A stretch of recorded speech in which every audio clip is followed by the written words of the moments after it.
മനുഷ്യവംശത്തിന്റെ നവീകരണത്തിനും രക്ഷയ്ക്കും വേണ്ടി അങ്ങയുടെ പ്രിയപുത്രൻ കാരുണ്യപൂർവ്വം നൽകിയ ദിവ്യരഹസ്യങ്ങളുടെ പരികർമ്മത്തിന് ബലഹീനരായ ഞങ്ങളെ ശക്തരാക്കണമേ. സകലത്തിന്റെയും നാഥ എന്നേക്കും.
ബലിയായി സമർപ്പിക്കുവാൻ ഇടപെടുവാൻ സ്വർഗ്ഗത്തിലെ നാഥായിലേക്കും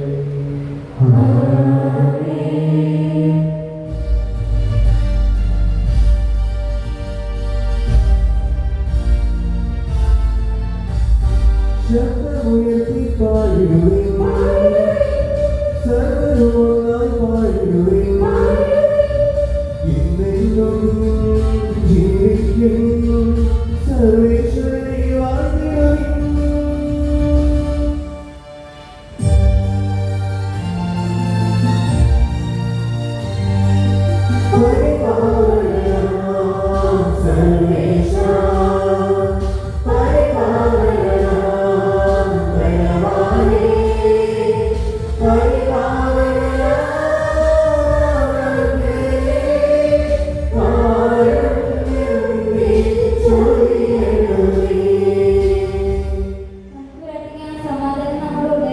വിശുദ്ധരിൽ സമേതനായി വസിക്കുന്ന പരിശുദ്ധനും സ്തുത്യർഹനും ബലവാനും അമർത്തിനുമായ കർത്താവേ, അങ്ങയുടെ സ്വഭാവത്തിനൊത്ത വിധം എപ്പോഴും ഞങ്ങളെ കടാക്ഷിക്കുകയും അനുഗ്രഹിക്കുകയും ഞങ്ങളോട് കരുണ കാണിക്കുകയും ചെയ്യണമേ.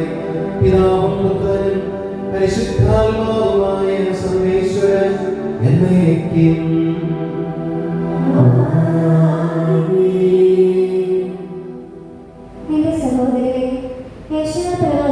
പുസ്തകത്തിൽ നിന്നുള്ളതായ അധ്യായം 7 വാക്യങ്ങൾ 10 മുതൽ 16 വരെ കർത്താവേ ആശീർവദിക്കണമേ.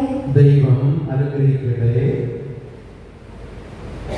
കർത്താവ് വീണ്ടും ആഹാസിനോട് അരുളി ചെയ്തു, നിന്റെ ദൈവമായ കർത്താവിൽ നിന്ന് ഒരു അടയാളം ആവശ്യപ്പെടുക.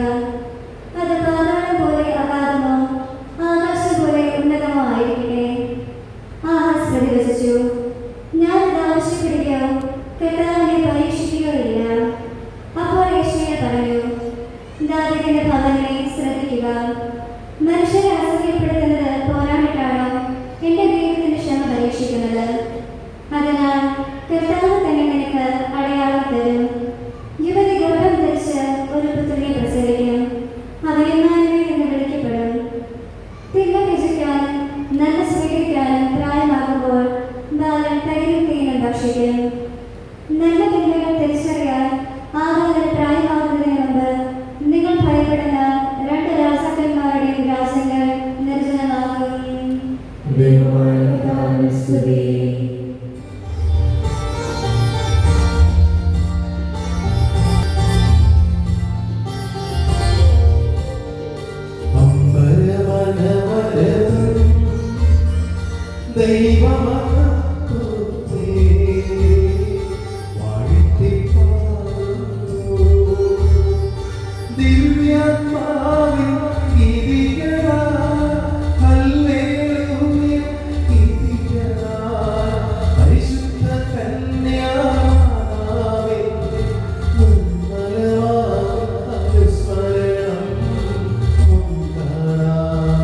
ഇന്നീ വേദികളിൽ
ആത്മശരീരങ്ങൾക്ക് ഉപകരിക്കുന്ന സ്നേഹവും ശരണവും രക്ഷയും ഞങ്ങളിൽ ഫലമണിയുന്നതിനും നിരന്തരം ഞങ്ങൾ അങ്ങയെ സ്തുതിക്കുന്നതിനും അങ്ങയുടെ കാരുണ്യത്താലും അനുഗ്രഹത്താലും ഞങ്ങളെ സഹായിക്കണമേ.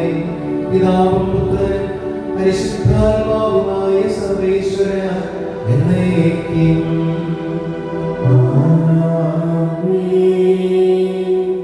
എന്റെ സഹോദരരെ, ഹെബ്രായർക്കുള്ള ലേഖനത്തിൽ നിന്നുള്ള വായന 1-ാം അധ്യായം 1 മുതൽ 3 വരെയും 2-ാം അധ്യായം 16 മുതൽ 18 വരെയുള്ള തിരുവചനങ്ങൾ കർത്താവെ ആശീർവദിച്ചാലും. മിശിഹ അനുഗ്രഹിക്കട്ടെ. ദൈവപുത്രൻ പൂർവ്വകാലങ്ങളിൽ പ്രവാചകന്മാർ വഴി വിവിധ ഘട്ടങ്ങളിലും വിവിധ രീതികളിലും ദൈവം നമ്മുടെ പിതാക്കന്മാരോട് സംസാരിച്ചിട്ടുണ്ട്. എന്നാൽ ഈ അവസാന നാളുകളിൽ തന്റെ പുത്രൻ വഴി അവിടുന്ന് നമ്മോട് സംസാരിച്ചിരിക്കുന്നു. അവനെ അവിടുന്ന് സകലത്തിന്റെയും അവകാശിയായി നിയമിക്കുകയും അവൻ മുഖേന പ്രപഞ്ചത്തെ സൃഷ്ടിക്കുകയും ചെയ്തു. അവൻ അവിടുത്തെ മഹത്വത്തിന്റെ തേജസ്സും സത്യയുടെ മുദ്രയുമാണ്. തന്റെ ശക്തിയുടെ വചനത്താൽ അവൻ എല്ലാറ്റിനെയും താങ്ങി നിർത്തുന്നു. പാപങ്ങളിൽ നിന്നും നമ്മെ ശുദ്ധീകരിച്ചതിനു ശേഷം അത്യുന്നതങ്ങളിലുള്ള മഹത്വത്തിന്റെ വലത്തുഭാഗത്ത് അവൻ ഉപവിഷ്ടനായി. എന്തെന്നാൽ അവൻ സ്വന്തമായി എടുത്തത് ദൈവദൂതന്മാരെയല്ല, അബ്രാഹത്തിന്റെ സന്തതിയാണ്. ജനങ്ങളുടെ പാപങ്ങൾക്ക് പരിഹാരം ചെയ്യുന്നതിന് വേണ്ടി ദൈവിക കാര്യങ്ങളിൽ വിശ്വസ്തനും കരുണയുള്ളവനുമായ പ്രധാന പുരോഹിതനാകാൻ അവൻ എല്ലാ കാര്യങ്ങളിലും തന്റെ സഹോദരനോട് സദൃശനാകേണ്ടിയിരുന്നു. അവൻ പീഡ സഹിക്കുകയും പരീക്ഷിക്കപ്പെടുകയും ചെയ്തതുകൊണ്ട് പരീക്ഷിക്കപ്പെടുന്നവരെ സഹായിക്കാൻ അവന് സാധിക്കുമല്ലോ.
സമാധാനം നിങ്ങളോടുകൂടെ.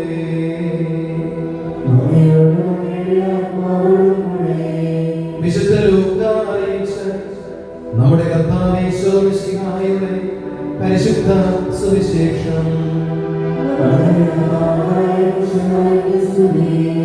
അധ്യായം 1 46 മുതൽ 56 വരെ തിരുവചനങ്ങൾ. മറിയം പറഞ്ഞു, എന്റെ ആത്മാവ് കർത്താവിനെ മഹത്വപ്പെടുത്തുന്നു, എന്റെ ചിത്തം എന്റെ രക്ഷകനായ ദൈവത്തിൽ ആനന്ദിക്കുന്നു. അവിടുന്ന് തന്റെ ദാസിയുടെ താഴ്മയെ കടാക്ഷിച്ചു. ഇപ്പോൾ മുതൽ സകല തലമുറകളും എന്നെ ഭാഗ്യവതി എന്ന് പ്രകീർത്തിക്കും. ശക്തനായവൻ എനിക്ക് വലിയ കാര്യങ്ങൾ ചെയ്തിരിക്കുന്നു. അവിടുത്തെ നാമം പരിശുദ്ധമാണ്. അവിടുത്തെ ഭക്തരുടെ മേൽ തലമുറകൾ തോറും അവിടുന്ന് കരുണ വർഷിക്കും. അവിടുന്ന് തന്റെ ഭുജം കൊണ്ട് ശക്തി പ്രകടിപ്പിച്ചു. ഹൃദയവിചാരത്തിൽ അഹങ്കരിക്കുന്നവരെ ചിതറിച്ചു.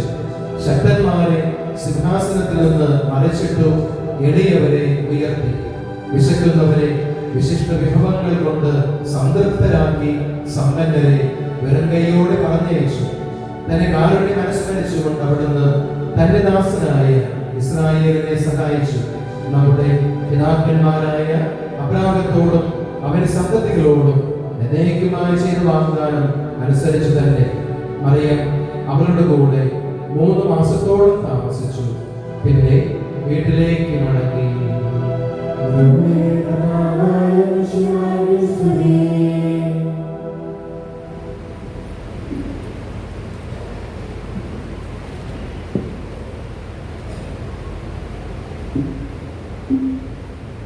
ഈശോയിൽ ഏറ്റവും പ്രിയപ്പെട്ട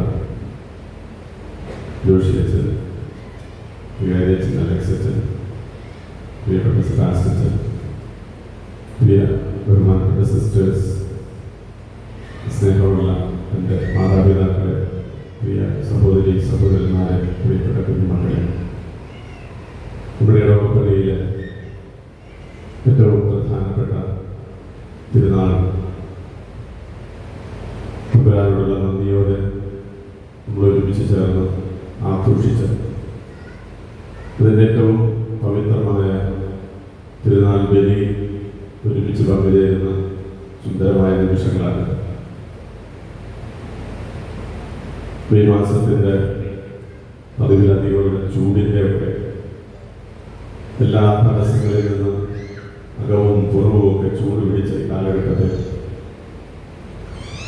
ഈ ദേവാലയത്തിൽ ഒരുമിച്ച് കൂടി തമ്പുരാനോട് നന്ദി പറഞ്ഞ് പ്രാർത്ഥിക്കുമ്പോൾ കഴിഞ്ഞൊരു വർഷം മുഴുവനും മാനപ്പെട്ട വികാരിയച്ചൻ്റെ, അലക്സച്ചൻ്റെ ആത്മീയ നേതൃത്വത്തിൻ്റെ തണലിൽ നമ്മളെല്ലാവരും ഒരുമിച്ച് കൂട്ടിപ്പിടിച്ച് നന്മയോടെ വളർത്തിയ തമ്പുരാൻ നമുക്ക് നന്ദി പറയാം. ഏകദേശം ഒരു 159ഓളം ഇടവകയിലെ സ്ത്രീജനങ്ങൾ ഒരുമിച്ച് കൂടി, അമ്മമാർ മാത്രമല്ല കുഞ്ഞുങ്ങളെല്ലാവരും തിരുനാളിൻ്റെ പ്രസിദ്ധന്തിമാരായി പ്രത്യേകമായ നിയോഗം വെച്ച് പ്രാർത്ഥിക്കുന്ന ഒരു തിരുനാൾ എന്തുകൊണ്ടും അർത്ഥവത്തായി തീരട്ടെ എന്ന് ആത്മാർത്ഥമായിട്ട് പ്രാർത്ഥിക്കാം. വർഷങ്ങൾക്ക് മുൻപ് CBH ഇവിടെ വികാരിയായിരിക്കുമ്പോൾ അച്ഛനോടൊപ്പം ഇവിടെ വന്ന് താമസിക്കുകയും ഇവിടെ ഇതുപോലെ നിൽക്കുകയും ചെയ്തിട്ടുണ്ട്.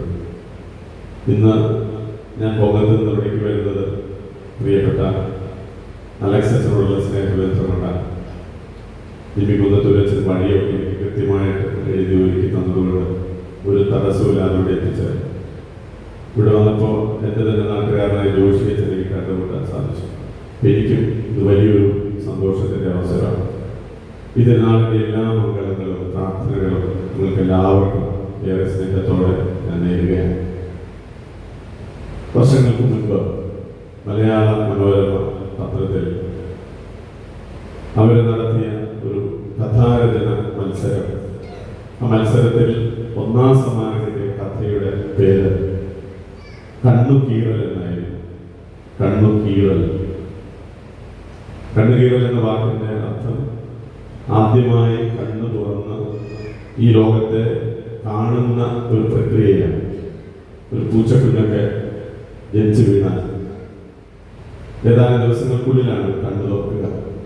ഈ മനോഹരമായ പ്രപഞ്ചത്തെ കാണുന്ന പ്രക്രിയയാണ് കണ്ണു കീറൽ എന്ന് പറയുക. ഈ മത്സരം, ഈ കഥയിൽ ഒരു മത്സരത്തിന്റെ കോണ്ടെക്സ്റ്റാണ്. ഒരു TV ഷോ, നമ്മൾ ഈ സ്റ്റാർ സിംഗറൊക്കെ പോലെയുള്ള ഒരു TV ഷോയുടെ പശ്ചാത്തലത്തിലാണ് കഥ എഴുതപ്പെട്ടത്. ഈ TV ഷോയിലേക്ക് പങ്കെടുക്കാൻ ആഗ്രഹിക്കുന്ന അർത്ഥികളെയൊക്കെ ക്ഷണിച്ചു. കുറേ പേര് കൊടുത്തു. ഈ TV ഷോയുടെ മത്സരത്തിന്റെ നിബന്ധനകൾ എങ്ങനെയൊക്കെയാണ്? ഈ മത്സരത്തിൽ പങ്കെടുക്കുന്നവരുടെ മുൻപിൽ തങ്ങളുടെ ജീവിതത്തിൽ ഏറ്റവും വലിയ ദുരന്തങ്ങളിലൂടെ കടന്നുപോയ മനുഷ്യർ, ജീവിതത്തിന്റെ ഏറ്റവും അസഹനീയമായ വിധത്തിലുള്ള വേദനകളിലൂടെ, ക്രൂരതകളിലൂടെയൊക്കെ കടന്നുപോയ മനുഷ്യർ, അവർ കടന്നുപോയ ആ വേദനയുടെ രംഗങ്ങളെ അതുപോലെ തന്മയത്വത്തോടുകൂടി അർത്ഥികളുടെ മുന്നിൽ അവതരിപ്പിക്കും. ഇവരുടെ അവതരണം കണ്ടിട്ട് ആർക്കാണോ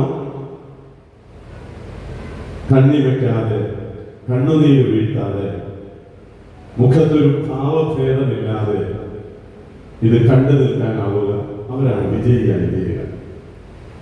ഇപ്പൊ മത്സരത്തിന്റെ വ്യത്യസ്തമായ എപ്പിസോഡുകളിൽ കടന്നുപോകും.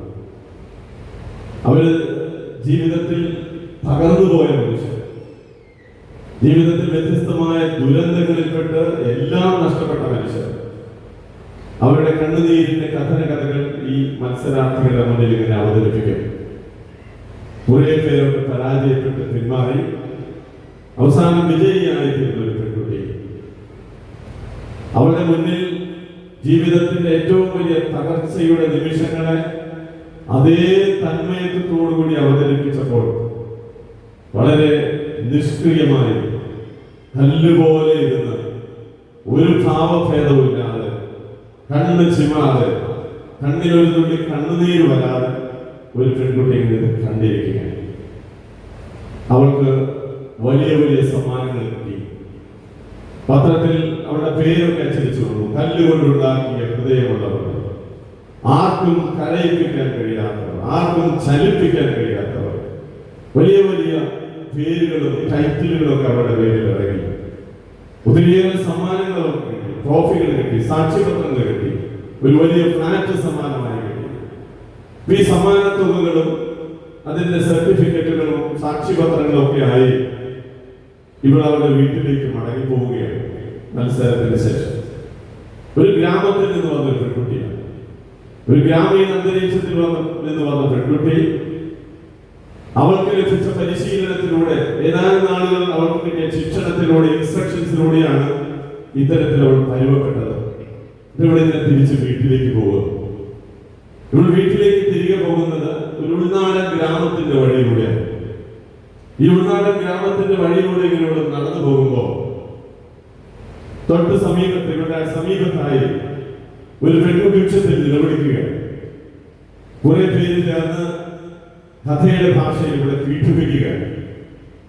ഈ പീഡനത്തിന്റെ ആധിക്യം ശ്രമിക്കാതെ അതിൽ രക്ഷപ്പെടാൻ വേണ്ടിയിട്ട് അവൾ ആർത്ത് നിലവിളിക്കുന്നത്, ഒരു കൈ സഹായത്തിന് വേണ്ടിയിട്ടുള്ള നിലവിളിക്കുക. തൊട്ടടുത്ത വഴിയിലൂടെ ഈ പെൺകുട്ടി ഇങ്ങനെ കടന്നു പോകുക. തന്റെ മുന്നിൽ ഈ നിലവിളി ആർത്തട്ടഹസിക്കുന്ന വിധത്തിൽ തന്റെ ജീവിതത്തിൽ ഒരു കൈ സഹായത്തിന് വേണ്ടി കേഴുന്ന ഈ നിലവിളിയുടെ സ്വരമുയരുമ്പോൾ ഇതൊന്നും തന്നെ സ്പർശിക്കാത്ത വിധത്തിൽ ഈ ഗ്രാമത്തിൽ നിന്ന് വന്ന കല്ലുകൊണ്ടുണ്ടാക്കിയവളെന്ന് ഖ്യാതി നേടിയ പെൺകുട്ടി ഒരു വശത്തുകൂടെ തന്റെ വഴിക്ക് പോവുക. കഥ അവിടെ അവസാനിച്ചു. കല്ലുകൊണ്ടുണ്ടാക്കിയ ഒരു പെൺകുട്ടി ജീവിതത്തിൽ ആരോടും കടപ്പാടില്ലാത്തവളായി, ആരുടെയും കണ്ണുനീരിന് ഉത്തരം കൊടുക്കാൻ കഴിയാത്തവളായി, ചുറ്റുപാട് എന്ത് സംഭവിച്ചാലും ഇതൊന്നും എന്നെ സ്പർശിക്കില്ല എന്ന ജീവിതത്തിന്റെ ഭാവം വളർത്തിയ ഒരു പെൺകുട്ടിയാണ് കടന്നു പോകുന്നത്. നമ്മൾ ഇന്ന് പരിശുദ്ധ അമ്മയെ ഓർക്കുകയാണ്. ഓരോ ദിവസവും ഈ ദൈവാലയത്തിലേക്ക് കടന്നു വന്ന് ഈ ദൈവാലയത്തിന്റെ മുന്നിൽ മുട്ടുകുത്തി നമ്മൾ പ്രാർത്ഥിക്കുന്നത് പരിശുദ്ധ അമ്മയോടാണ്. അമലോത്ഭയായ പരിശുദ്ധ അമ്മയുടെ കാപ്പയുടെ കീഴിൽ നമ്മളെ സംരക്ഷിക്കണമേ എന്ന് നമ്മൾ പ്രാർത്ഥിക്കും. ഈ അമ്മയുടെ വിശുദ്ധിയിലേക്ക് നമ്മളെ വളർത്തണമേ എന്ന് പ്രാർത്ഥിക്കും. ഈ അമ്മ ഈശോയെ പരിപാലിച്ചതുപോലെ, ഈശോയ്ക്ക് ശിക്ഷണം നൽകി ഈശോയെ വളർത്തിയതുപോലെ നമ്മുടെ കുഞ്ഞുമക്കളെ വളർത്തണമേ എന്ന് നമ്മൾ അനുദിനം പ്രാർത്ഥിക്കുന്നവരാണ്. ഈ അമ്മ നൽകുന്ന ചിത്രം നമുക്കറിയാം. തന്റെ മകനെ കുരിശുമരണത്തോളം വിട്ടുകൊടുക്കാൻ തയ്യാറാകുന്ന, തന്റെ ജീവിതത്തിലുടനീളം സഹനത്തിന്റെ വഴികളിലൂടെ കടന്നു പോകുമ്പോഴും അവിടെ ദൈവത്തിന്റെ കരം ദർശിക്കാൻ കഴിയുന്ന ഒരമ്മയെയാണ് നമ്മൾ സ്നേഹിക്കുന്നതും ബഹുമാനിക്കുന്നതും. പഴയ നിയമത്തിൽ മറ്റൊരമ്മയെ നമ്മൾ കണ്ടിട്ടുണ്ട്. യാക്കോബിന്റെ ഭാര്യയായ റബേക്ക പഴയ നിയമത്തിലൊരു അമ്മയാണ്. യാക്കോബിന് ഭാര്യയെ തേടുന്നത് ഒത്തിരിയേറെ അന്വേഷണത്തിന്റെ പുറത്താണ്. തന്റെ കുടുംബത്തിന് ചേരുന്ന ഒരുവളെ യാക്കോബിന് ഭാര്യയായി എത്തിക്കാൻ വേണ്ടിയിട്ട് അന്വേഷണമൊക്കെ നടത്തിയിട്ടാണ് ഇസഹാക്ക് റബേക്കയെ കണ്ടെത്തുന്നത്. ഒരു ദിവസം അന്ധനായ യാക്കോബ് രണ്ട് മക്കളിൽ ഒരുവനായ ഏസാവിനെ വിളിച്ചു. ഏസാവിനോട് പറഞ്ഞു, നീ നല്ല നായാട്ടുകാരനാണ്. നീ നായാട്ട് നടത്തി നല്ലൊരു മൃഗത്തെ കൊന്ന് അതിന്റെ ഇറച്ചി കറിയാക്കി എനിക്ക് കൊണ്ടുവന്നു തരണം. എനിക്ക് നന്നായിട്ട് കറി വയ്ക്കാൻ അറിയാം, നല്ല മൃഗങ്ങളെ വേട്ടയാടി പിടിക്കാൻ അറിയാമെന്ന് എനിക്ക് വളരെ വ്യക്തമായിട്ട് അറിയാം. നീ കൊണ്ടുവരണം. ഈ ഇറച്ചി കൊണ്ടുവരുമ്പോൾ ഈ ഇറച്ചി കറി കൂട്ടിയിട്ട് വേണം നിന്നെ എനിക്ക് അനുഗ്രഹിക്കാൻ. ഇസഹാക്ക് ഇങ്ങനെയൊക്കെ പറഞ്ഞ് തന്റെ മകനെ വിടുക. ഈ സമയത്ത് അമ്മയായ റബേക്ക, രണ്ട് മക്കളുടെ അമ്മയായ റബേക്ക തന്റെ മൂത്ത മകനെ വിളിച്ച് അപ്പൻ ഇതുപോലെ അനുഗ്രഹങ്ങൾ നൽകാൻ വേണ്ടിയിട്ടുള്ള തയ്യാറെടുപ്പ് നടത്തുമ്പോ അപ്പൻ തന്റെ മകനോട് പറയുന്ന വാർത്തകളൊക്കെ രഹസ്യമായി കേട്ടിട്ട് ഇവിടെ ഇളയ മകനെ വിളിക്കും. ഇളയ മകൻ യാക്കോബിനെ വിളിച്ചിട്ട് പറയും, ദേ അപ്പൻ ഏസാവിനെ അനുഗ്രഹിക്കാൻ പോവാ. ഏസാവിന് അനുഗ്രഹങ്ങൾ കിട്ടാൻ ഏസാവിനോട് അപ്പൻ പറഞ്ഞിട്ടുള്ളത്, നീ നായാടി പിടിക്കുന്ന മൃഗത്തിന്റെ ഇറച്ചി കറിയാക്കി കൊണ്ടുവരണമെന്നാണ്. എന്നിട്ട് അമ്മ പറയും, അനുഗ്രഹം കിട്ടേണ്ടത് ഏസാവിനല്ല, നിനക്കാണ്. നിനക്ക് അനുഗ്രഹം കിട്ടണമെങ്കിൽ ഞാൻ പറയുന്ന വഴി നീ ചെയ്യണം. എന്നിട്ട് പറയുന്ന, നീ വളർത്തുന്ന ആടുകളിൽ ഒന്നിനെ കൊന്ന് അതിന്റെ മാംസം നീ കൊണ്ടുവരിക. നിനക്ക് വേണ്ടി ഞാൻ അത് കറിയാക്കി മാറ്റാം. അപ്പൊ യാക്കോബിന് പേടിയാവും. യാക്കോബ് പറയും, അപ്പൻ തിരിച്ചറിഞ്ഞ പ്രശ്നമാണ്, അനുഗ്രഹത്തിന് വളരെ ശാപമായി മാറും. ചേട്ടന്റെ ശരീരം മുഴുവൻ രോമാവൃതമാണ്, എന്റെ ശരീരം അങ്ങനെയല്ല. യാക്കോബ് ഒത്തിരി തൊടുന്യായങ്ങളൊക്കെ പറയുന്നുണ്ട്. അനുഗ്രഹങ്ങൾ ചേട്ടന് കിട്ടിയാലും കുഴപ്പമില്ല എന്ന മട്ടിൽ യാക്കോബ് ഇതൊക്കെ പറയും. ഈ അമ്മ സമ്മതിക്കുന്നില്ല. അമ്മ പറയും, ഞാൻ പറയുന്നത് നീ ചെയ്യണം. യാക്കോബ് അമ്മയെ അനുസരിച്ചിട്ട് ആടിനെ കൊന്ന് ഇറച്ചിയൊക്കെ ആയിട്ട് വരും. അമ്മയത് നല്ല കറിയാക്കും. തന്റെ മകൻ യാക്കോബിന് നല്ല രോമ വസ്ത്രങ്ങളൊക്കെ നൽകി ഏസാവിന്റെ ശരീരത്തിന് സമാനമാക്കി മാറ്റും. ഒരിക്കലും യാക്കോബിനെ തിരിച്ചറിയാത്ത വിധത്തിൽ ഏസാവ് എന്ന വ്യാജേന ഇസഹാക്കിന്റെ അടുത്തേക്ക് വിടുക. അന്ധനായ ഇസഹാക്ക് യാക്കോബ് കൊണ്ട് ചെല്ലുന്ന ഇറച്ചി വാങ്ങിയിട്ട് അത് ഏസാവാണെന്ന് തെറ്റിദ്ധരിച്ച് യാക്കോബിന് അനുഗ്രഹങ്ങൾ കൊടുക്കുക. അതിനുശേഷം ഏസാവ് അപ്പനെ തേടി പോകുന്ന ചിത്രമൊക്കെ വളരെ സുന്ദരമായിട്ട് വിവരിക്കുന്നുണ്ട്. ഇതൊരമ്മയാണ്. തന്റെ രണ്ടു മക്കളിൽ ഒരുവനെ കൂടുതൽ പീഡിപ്പിക്കുന്ന ഒരമ്മ, തന്റെ മക്കളിൽ ഇളയവന് കൂടുതൽ അനുഗ്രഹങ്ങൾ കിട്ടണമെന്ന് ആഗ്രഹിക്കുന്ന ഒരമ്മ. ഈ ഒരമ്മ പഴയ നിയമത്തിൽ ഒരമ്മയായി നിലകൊള്ളുമ്പോഴാണ് പരിശുദ്ധ അമ്മയെ നമ്മൾ കാണുക. പരിശുദ്ധ അമ്മ തന്റെ മകനെ പരിപാലിച്ച് വളർത്തിയത് ദൈവത്തിന്റെ ഹിതത്തിനനുസരിച്ച് കുരിശിന്റെ വഴിയിലൂടെ അവൻ കടന്നു പോകുമ്പോഴെല്ലാം ഈ മകന്റെ സഹനത്തിന്റെ വഴികളിൽ അവന് കൂട്ടുനിന്ന ഒരമ്മയാണ്.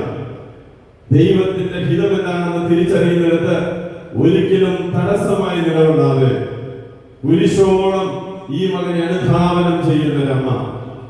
ഈ അമ്മയിൽ നിന്ന് പഠിച്ച പാഠങ്ങൾ ഈശോയെ സംബന്ധിച്ചേറെ ഉണ്ടാകും. തന്റെ ജീവിതത്തിൽ എല്ലാം വിട്ടു നൽകാനുള്ള ഈ അമ്മയുടെ മനസ്സ് ഈശോയെ ഒത്തിരിയേറെ സ്വാധീനിച്ചിട്ടുണ്ടാകും. താനായ അത്ഭുത വേളയിലും കുരിശിൻ ചുവട്ടിലൊക്കെ ഈ അമ്മയുടെ സ്വാധീനം ഈശോയുടെ ജീവിതത്തിൽ ഒത്തിരിയേറെ നമ്മൾ കാണുന്നുണ്ട്. പ്രിയപ്പെട്ടവര്, ഇന്നത്തെ ഈ കാലഘട്ടത്തിന്റെ മുന്നിൽ മാതാപിതാക്കൾ എന്ന നിലയിൽ ഈ മക്കളുടെ മുന്നിൽ ഈശോയ്ക്ക് ചേർന്ന ദൈവത്തിന് ചേർന്ന ഒരു ശിക്ഷണത്തിന്റെ വില കൊടുക്കാൻ നമുക്ക് സാധിക്കുമ്പോഴാണ് ഈ തലമുറയെ നമ്മോട് ചേർത്ത് പിടിക്കാൻ കഴിയുക. പണ്ടൊക്കെ നമ്മുടെ ഇടവകളുടെ സംസ്കാരത്തിൽ കുഞ്ഞുമക്കൾ തെറ്റു ചെയ്യുമ്പോൾ, കുഞ്ഞുമക്കളുടെ ജീവിതത്തിൽ വീഴ്ചകൾ ഉണ്ടാകുമ്പോൾ അവിടെ കാരണവന്മാർ ഇടപെടും. കാരണവന്മാർ പറയും, മോനെ അത് ചെയ്യരുതെന്ന് പറയാനുള്ള തന്റെ ഇടം നമുക്കുണ്ടായിരുന്നു. കുട്ടികൾ ഇളം തലമുറയുടെ തിന്മയുടെ വഴികളുടെ മുന്നിൽ ധീരമായ സാക്ഷ്യത്തോടുകൂടി അവർക്ക് മുന്നിൽ നിൽക്കുന്ന കാരണവന്മാർ ഇടവക സമൂഹത്തിന്റെ ബലമായിരുന്നു. ഇന്ന് കാലം മാറുകയാണ്. കുട്ടികളോട് അരുതെന്ന് പറയാൻ നമ്മൾ ഭയപ്പെടുന്ന ഒരു കാലം. ഈ കുഞ്ഞുങ്ങളോട് അരുതെന്ന് പറഞ്ഞാൽ നാളെ എന്ത് സംഭവിക്കുമെന്ന് നമ്മൾ ചിന്തിക്കുന്ന ഒരു ഭയപ്പാടിന്റെ ലോകമുണ്ട്. ഞാനൊരു കോളേജിൽ നിന്ന് വരുന്നത് നിങ്ങൾക്കറിയാം. കോളേജിൽ പോലും ടീച്ചേഴ്സൊക്കെ പേടിച്ച് മാറി നിൽക്കുകയാണ്. ഈ കുട്ടികളെ നമ്മൾ തിരുത്തിയാൽ നാളെ ഏത് രൂപത്തിലാണ് വാർത്തകൾ പ്രത്യക്ഷപ്പെടുക, ഏത് രൂപത്തിലാണ് ഈ കുട്ടികളെ കാണാൻ കഴിയുക എന്നുള്ള ഭയപ്പാടിന്റെ ഒരു ലോകത്ത് ഈ കുഞ്ഞുമക്കളെ ചേർത്ത് പിടിച്ചില്ലെങ്കിൽ അവർ കടന്നു പോകുന്ന തിന്മയുടെ വഴികളെ ആസ്വദിക്കുന്നതും ബിസിനസ് താല്പര്യങ്ങളുടെ പേരിൽ അവർ മുതലാക്കുന്നതുമായ ഒരു തലമുറയുടെ മുന്നിലാണ് നമ്മൾ ഇന്ന് ജീവിക്കുന്നത്. അവിടെ യഥാർത്ഥമായ ശിക്ഷണത്തിന്റെ വഴി പകർന്നു കൊടുക്കാൻ, അമ്മയുടെ വഴി പകർന്നു കൊടുക്കാൻ, ദൈവത്തിന്റെ വഴി പകർന്നു കൊടുക്കാൻ പ്രിയപ്പെട്ടവരെ നമ്മുടെ മുന്നിലുള്ള ജീവിതത്തിൽ ഉത്തരവാദിത്വം വളരെ വലുതാണ്. വിശുദ്ധനായ അഗസ്തീനോസിനെ കുറിച്ച് നമ്മൾ കേട്ടിട്ടുണ്ട്, അഗസ്തീനോസിനെ കുറിച്ച് നമ്മൾ വായിച്ചിട്ടുണ്ടാകും. അഗസ്തീനോസിന്റെ വളരെ ഏറ്റവും അറിയപ്പെടുന്ന അദ്ദേഹത്തിന്റെ ആത്മകഥ ദ കൺഫെഷൻസ്, കുമ്പസാരം എന്ന് പറയുന്ന പുസ്തകം അദ്ദേഹത്തിന്റെ ഒരു ഏറ്റുപറച്ചിൽ തന്റെ ജീവിതത്തിൽ താൻ ചെയ്തു പോയതും താൻ ആയിരുന്നതും ആയിത്തീരേണ്ടതുമായ ജീവിതത്തിന്റെ വ്യത്യസ്തമായ തലങ്ങളെ കുറിച്ച് ഏറ്റുപറയുന്ന വിശുദ്ധൻ തന്റെ സുഹൃത്തിനോട് പറയുന്നത് പോലെയാണ് ഈ ചാപ്റ്ററുകളൊക്കെ ഇതിൽ വിവരിച്ചിട്ടുള്ളത്. ഇതിന്റെ 2ാമത്തെ അധ്യായത്തിൽ അഗസ്തീനോസ് തന്റെ ജീവിതത്തെ കുറിച്ച് പറയുന്നുണ്ട്. നമുക്കറിയാം, അഗസ്തീനോസ് തിന്മയുടെ വഴികളിലൂടെ സഞ്ചരിച്ചവനാണ്. തന്റെ യൗവനകാലത്ത്, ചെറുപ്പകാലഘട്ടത്ത് ഏതെല്ലാം തിന്മകളിലേക്ക്, നമ്മളൊക്കെ എന്തുമാത്രം ഒരിക്കലും ജീവിതത്തിൽ സംഭവിക്കരുതെന്ന് കരുതുന്ന തിന്മകളുടെ വഴികളിലൂടെ കടന്നുപോയവനാണ്. തെറ്റായ വഴികളിൽ, തിന്മകളുടെ വഴികളിൽ, വ്യഭിചാരത്തിന്റെ വഴികളിലൂടെയൊക്കെ സഞ്ചരിച്ച മകൻ, ഒരു കുഞ്ഞിന് ജന്മം കൊടുക്കുക പോലും ചെയ്ത ഒരു മനുഷ്യൻ, തകർന്ന് തരിപ്പണമായ ജീവിതത്തിന്റെ അസ്തിത്വവാദത്തിന്റെ പ്രസ്ഥാനങ്ങളുടെ പിന്നാലെ പോയി ജീവിതം തകർത്തൊരു മനുഷ്യനാണ് പിന്നീട് തമ്പുരാന്റെ വഴിയിലേക്ക് കടന്നു വന്ന് ഹിപ്പോയിലെ മെത്രാനായി തീരുന്നത്. അദ്ദേഹത്തിന്റെ ഏറ്റുപറച്ചിലാണ്. അദ്ദേഹം പറയും, എന്റെ യൗവനകാലത്ത് ഞാൻ തിന്മയുടെ വഴികളിലൂടെ കടന്നുപോയവനാണ്, ഒത്തിരിയേറെ തിന്മകൾ ഞാൻ ചെയ്തിട്ടുണ്ട്. എന്നിട്ട് അദ്ദേഹം പറയുന്ന ഒരു തിന്മയുടെ ഒരു കാര്യമുണ്ട്. ഇദ്ദേഹം പറയും, ഞാൻ എന്റെ കൂട്ടുകാരോട് ഒരുമിച്ച് ഞങ്ങളുടെ സമീപത്തുള്ള ഒരു പറമ്പിൽ പിയർ മരങ്ങളിൽ കായകൾ പറിക്കാൻ പോകാറുണ്ട്. തിന്മയുടെ ഏതെല്ലാം സുഖം അനുഭവിക്കാൻ സാധിക്കുമോ അവിടെയൊക്കെ ഈ സുഖങ്ങൾ തേടി ഞാൻ പോയിട്ടുണ്ട്. അദ്ദേഹം പറയുന്നത്, ഇപ്രകാരം തിന്മയുടെ വഴികളിലൂടെ ഞാൻ സഞ്ചരിച്ചപ്പോൾ, ഈ തിന്മ ചെയ്യാനായിട്ടുള്ള പ്രേരണകളുടെ പിന്നാലെ ഞാൻ പോയപ്പോൾ, ആരെങ്കിലും എന്നെ ഒന്ന് തിരുത്താനുണ്ടായിരുന്നെങ്കിൽ എന്റെ ജീവിതത്തിൽ ഇപ്രകാരം തിന്മയുടെ വഴികളിലൂടെ ഞാൻ സഞ്ചരിക്കില്ലായിരുന്നു. അദ്ദേഹം പറയും, തന്റെ ജീവിതത്തിൽ തിരുത്താമായിരുന്നിട്ടും ഇടപെടാൻ കഴിയുമായിരുന്നിട്ടും ഇടപെടാതെ പോയ 2 കൂട്ടരും, ഇടപെട്ട ഒരു വ്യക്തിയെ കുറിച്ചും അദ്ദേഹം പറയുന്നുണ്ട്. ഇടപെടാതെ പോയ 2 പേരിൽ ഒന്നാമത്തെ തന്റെ അപ്പനെ കുറിച്ചാണ് അദ്ദേഹം പറയുക. എന്റെ അപ്പൻ ഞാൻ ഇപ്രകാരം തിന്മയുടെ വഴികളിലൂടെ കടന്നു പോകുമ്പോൾ, ഒരു മകൻ എന്ന നിലയിൽ, ഒരു പൗരൻ എന്ന നിലയിൽ, ഒരു യുവാവ് എന്ന നിലയിൽ എന്നിൽ നിന്ന് സംഭവിക്കാൻ പാടില്ലാത്ത തിന്മകളുടെ വഴികളിലൂടെ ഞാൻ കടന്നു പോയപ്പോൾ എന്റെ അപ്പൻ ഒരിക്കലെങ്കിലും മകനെ അത് വേണ്ട എന്നോട് പറഞ്ഞിരുന്നെങ്കിൽ, നേരെ മറിച്ച് എന്റെ അപ്പൻ ഞാൻ തിന്മയുടെ വഴികളിലൂടെ കടന്നു പോയപ്പോൾ അതിനെ പ്രതി അഭിമാനിച്ചവനാണ്. തെറ്റായ ജീവിതത്തിലൂടെ ഒരു കുഞ്ഞിന് ഞാൻ ജന്മം കൊടുത്തപ്പോൾ പോലും അതുപോലും വലിയ കാര്യമായിട്ട് ഏറ്റുപറഞ്ഞവനാണ് എന്റെ അപ്പൻ. എന്റെ അപ്പൻ എന്റെ തിന്മകളെ കുറിച്ച്, ഞാൻ സഞ്ചരിച്ച തിന്മകളുടെ വഴികളെ കുറിച്ച് വളരെ അഭിമാനബോധത്തോടെ സംസാരിക്കുമായിരുന്നു. എന്റെ അപ്പൻ ഒരിക്കലെങ്കിലും മോനെ ഇത് വേണ്ട എന്നോട് പറഞ്ഞിരുന്നെങ്കിൽ. 2ാമത്തെ ഗണമെന്ന് പറയുന്നത് എന്റെ സുഹൃത്തുക്കളെ കുറിച്ചാണ് അദ്ദേഹം പറയുക. എന്റെ സുഹൃത്തുക്കൾ, ഈ സുഹൃത്തുക്കൾ അദ്ദേഹം വിളിക്കുന്നത് കൂട്ടുപാപികൾ എന്നാണ്. എന്റെ സുഹൃത്തുക്കൾ, എനിക്ക് ഒത്തിരി സുഹൃത്തുക്കൾ ഉണ്ടായിരുന്നു. എന്റെ ഈ കൂട്ടുപാപികളായ സുഹൃത്തുക്കൾ, അദ്ദേഹം പറയും, ഞാൻ ആദ്യം പറഞ്ഞ പോലെ ഈ തൊട്ടടുത്തുള്ള ഒരു പറമ്പിൽ പിയർ മരങ്ങൾ നിൽക്കുന്നുണ്ട്. ഈ പിയർ മരങ്ങളിലെ പിയർ പറിച്ചു തിന്നുക എന്നുള്ള രസകരമായ കാര്യമാണ്. ആ പിയറിന് രുചിയൊന്നുമില്ല. പക്ഷേ അന്യന്റെ മതിൽക്കെട്ടിനുള്ളിൽ ചാടിക്കിടന്ന് അവരറിയാതെ പിയർ മരത്തിന്റെ കായ് പറിച്ചു തിന്നുക എന്നത് എന്റെ ആ പ്രായത്തിൽ എനിക്കൊരു വിനോദമായിരുന്നു. നമ്മുടെയൊക്കെ വീട്ടിൽ ഒത്തിരിയേറെ മാവും മാമ്പഴം ഒക്കെ ഉള്ളപ്പോഴും അവരെന്റെ വീട്ടിലെ മാമ്പഴത്തിൽ എറിഞ്ഞ് കണ്ണിമാങ്ങ പോലും പറിച്ചു തിന്നുന്നതിന് ഒരു സുഖമുണ്ട്. അതാണ് അഗസ്തീനോസ് പറയുക. അവരെന്റെ പറമ്പിലെ ഈ പിയർ പറിച്ച് തിന്നുന്നതിന്റെ സുഖം ഞാൻ അനുഭവിച്ചിരുന്നു. അന്ന് എന്റെ കൂടെ ഒത്തിരി കൂട്ടുകാരുണ്ട്. ഈ കൂട്ടുകാരിൽ ഒരുവനെങ്കിലും ഇത് നമുക്ക് വേണ്ട എന്നോട് പറഞ്ഞിരുന്നെങ്കിൽ ഞാൻ തിന്മയുടെ വഴിയിലൂടെ സഞ്ചരിക്കുമായിരുന്നില്ല. എന്റെ ജീവിതത്തിന്റെ തിന്മയുടെ വഴികളിൽ എന്നെ തിരുത്തിയിരുന്ന ഏക വ്യക്തി എന്ന് പറയുന്നത് എന്റെ അമ്മയാണ്. തന്റെ അമ്മയെ കുറിച്ച് അദ്ദേഹം പറയുക, സ്വന്തം മകന്റെ മൃതശരീരം ഇങ്ങനെ പെട്ടിയിൽ സംസ്കരിക്കാൻ വേണ്ടി ശവപ്പെട്ടിയിൽ വെച്ചിട്ട് ആ ശവപ്പെട്ടിയുടെ മുന്നിൽ ഇരുന്ന് കരയുന്നവരെ പോലെ എന്റെ ജീവിതത്തെ നോക്കി ഓരോ നിമിഷവും കരഞ്ഞുകൊണ്ട് ജീവിച്ച ഒരു ചലിക്കുന്ന സക്രാരിയായിരുന്നു എന്റെ അമ്മ എന്നാണ്. അമ്മയുടെ മോനിക്കാമ്മയുടെ കണ്ണുനീരിന്റെ ഫലമാണ് ഈ മകനെന്ന് നമുക്കറിയാം. വിശുദ്ധനായ അഗസ്തീനോസിന്റെ ജീവിതത്തിന്റെ കഥ ഇതാണ്.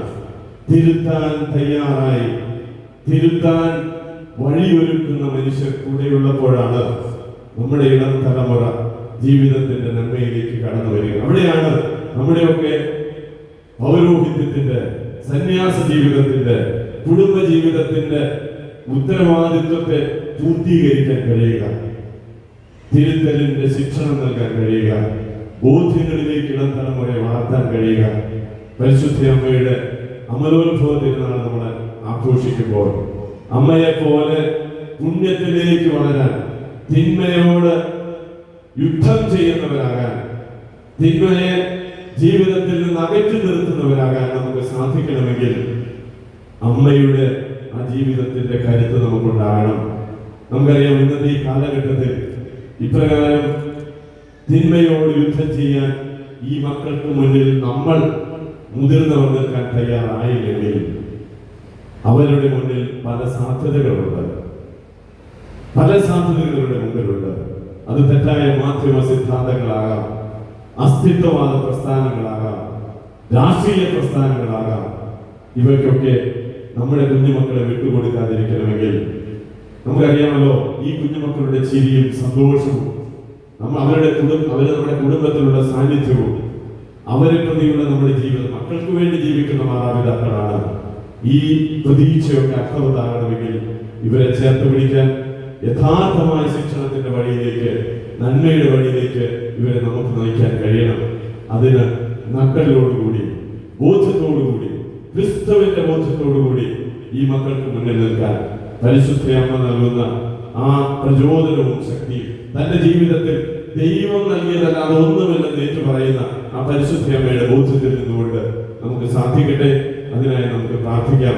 നമ്മുടെ ഈ തിരുനാൾ ആഘോഷം ഇന്നോ നാളെയോ ഒക്കെ കൊടിയിറങ്ങിയാലും നമ്മുടെ ജീവിതത്തിലുള്ള ക്രിസ്തു ബോധ്യം, ക്രിസ്തുവിനോടുള്ള സ്നേഹം, പരിശുദ്ധ അമ്മയിലൂടെ നമുക്ക് ലഭിക്കുന്ന ക്രിസ്തുവിനോടുള്ള ആഭിമുഖ്യം എന്നും നിലനിൽക്കാനും ആ ക്രിസ്തു സ്നേഹത്തോട് നമ്മുടെ കുഞ്ഞുമക്കളെ ചേർത്ത് വെക്കാനും കൊളുത്തിയിടാനും ഈ സക്രാരിയോട് ചേർത്ത് നിർത്തിയവരെ വളർത്താനും കഴിയുമ്പോൾ തീർച്ചയായും നല്ലൊരു ക്രിസ്തീയ പാരമ്പര്യത്തിന്റെ നന്മയുള്ള കുടുംബങ്ങളും നന്മയുള്ള മക്കളും നമുക്ക് സംജാതമാകും. ആ കൃപയ്ക്ക് വേണ്ടി നമുക്ക് പ്രാർത്ഥിക്കാം. തിരുനാളിന്റെ എല്ലാ മംഗളങ്ങളും ഒരിക്കൽ കൂടി നിങ്ങൾക്ക് എല്ലാവർക്കും ആശംസിക്കുന്നു. പിതാവിന്റെയും പുത്രന്റെയും പരിശുദ്ധാത്മാവിന്റെ നാമത്തിൽ ആമേൻ.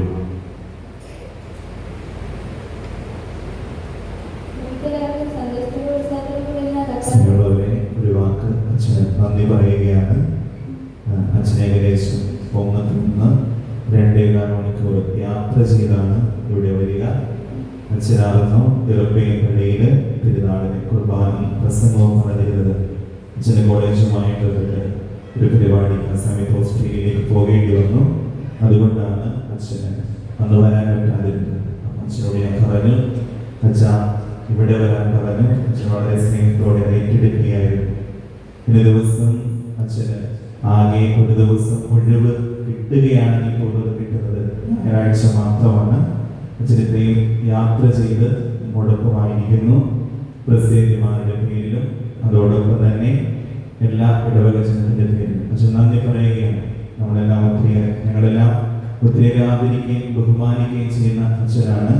അച്ഛൻ അത്രത്തോളം രൂപതയ്ക്ക് വേണ്ടി അച്ഛനായിരിക്കുന്ന നൈപുണ്യ കോളേജിന് വേണ്ടിയും അതിന്റെ അനുബന്ധ കോളേജുകൾക്കും മറ്റും വേണ്ടി ഒത്തിരിയേറെ പ്രവർത്തിക്കുന്നുണ്ട്. പല കോളേജുകളും അടയ്ക്കപ്പെട്ടു പോകുമ്പോൾ കാലഘട്ടത്തിനനുസരിച്ച് കോളേജിലെ കോഴ്സുകളും മറ്റുമെല്ലാം അപ്ഡേറ്റ് ചെയ്ത് ഏറ്റവും ഭംഗിയായിട്ട് ഏകദേശം 4000 പേരെടുത്ത് പഠിക്കുന്ന ഒരു കോളേജായിട്ട് അതിനെ രൂപാന്തരപ്പെടുത്താൻ സാധിച്ചു. അച്ഛൻ അത്രത്തോളം പ്രവർത്തിക്കുന്നുണ്ട്. സ്നേഹത്തോടുകൂടി അച്ഛന് ഇന്ന് നമ്മളൊപ്പമായിരിക്കുന്നതിന് നന്ദി അറിയിക്കുന്നു. വളരെ ലളിതമായിട്ട് അച്ഛൻ നമുക്ക് മനോഹരമായിട്ട് സന്ദേശം തന്നു. അച്ഛൻ സ്നേഹത്തോടെ നന്ദി. കാഴ്ചവെപ്പിനായിട്ടുള്ളവര് പ്രസിദ്ധീകരണങ്ങള് കാഴ്ചവെപ്പിനായിട്ട് തയ്യാറാവുക എന്ന് ഓർമ്മിപ്പിക്കുന്നു. നമുക്കെല്ലാവർക്കും സന്ദേശത്തോട് വിശ്വാസമുണ്ടെന്ന് അപേക്ഷിക്കാം.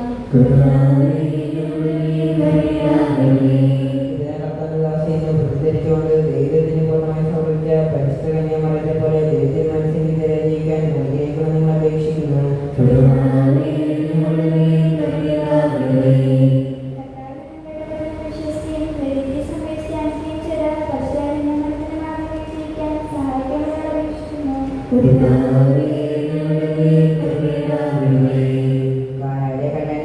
ദൈവത്തെ വെളിപ്പെടുത്താൻ വഴിയൊരുക്കിയ പരിശുദ്ധ കന്യാമറിയത്തിന്റെ മാതൃക സ്വീകരിച്ച് അനുദിന ജീവിത സാഹചര്യത്തിൽ മറ്റുള്ളവർക്ക് ദൈവിക സാന്നിധ്യം അനുഭവവർദ്ധമാക്കാൻ അനുഗ്രഹിക്കണമെന്ന് ഞങ്ങൾ അപേക്ഷിക്കുന്നു.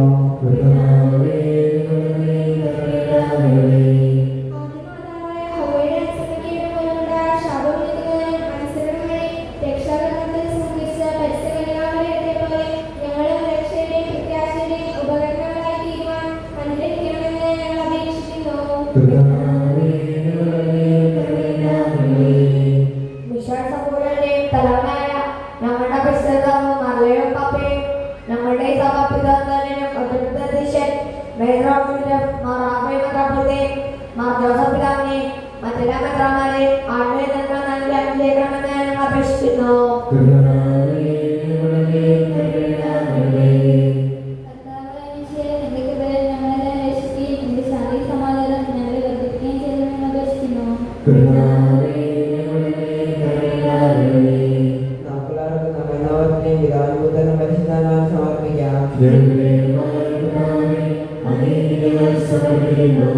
കർത്താവേ, ബലവാനായ ദൈവമേ, അങ്ങയോട് ഞങ്ങൾ വിനയപൂർവ്വം പ്രാർത്ഥിക്കുന്നു.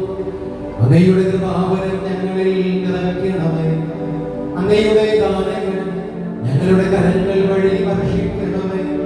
അങ്ങയുടെ കൃപയും അനുഗ്രഹവും അങ്ങ് തിരഞ്ഞെടുത്ത അങ്ങയുടെ അശരണമായ ജനം മുഴുവന്റെയും കടങ്ങളുടെ പൊറുതിക്ക് പാപങ്ങളുടെ മോചനത്തിനും കാരണമാകട്ടെ. പിതാവും പുത്രനും പരിശുദ്ധാത്മാവുമായ സർവേശ്വരൻ എന്നേക്കും.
ദൈവമേ, വിശ്വസിക്കുമർത്തിരാ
ഇതാ നമ്മുടെ ഈ ദേവാലയം സെഹിയോൻ മാളികയായി മാറുകയാണ്. സെഹിയോൻ മാളികയിൽ കർത്താവ് തന്റെ 12 പേരെയും ചേർത്ത് പിടിച്ച് വിശുദ്ധ കുർബാന സ്ഥാപിക്കുന്ന സുന്ദരമായ രംഗം മനസ്സിലോർക്കാം. സിയോൻ മാളികയിലെ ആ ബലിപീഠം ഇത് നമ്മുടെ ഈ ബലിപീഠമാണ്.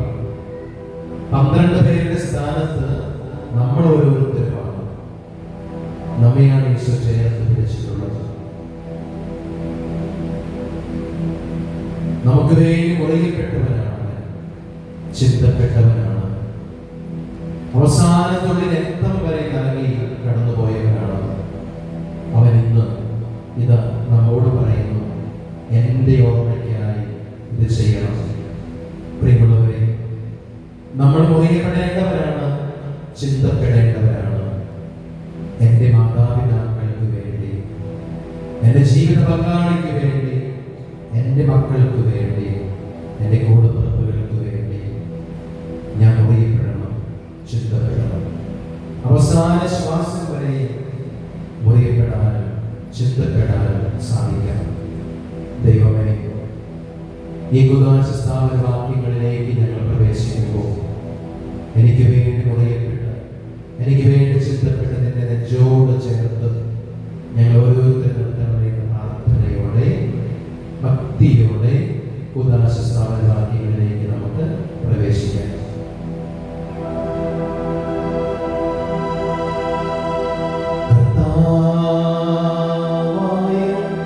ദൈവമേ, അങ്ങയുടെ പ്രിയപുത്രൻ ഞങ്ങളെ പഠിപ്പിച്ചതുപോലെ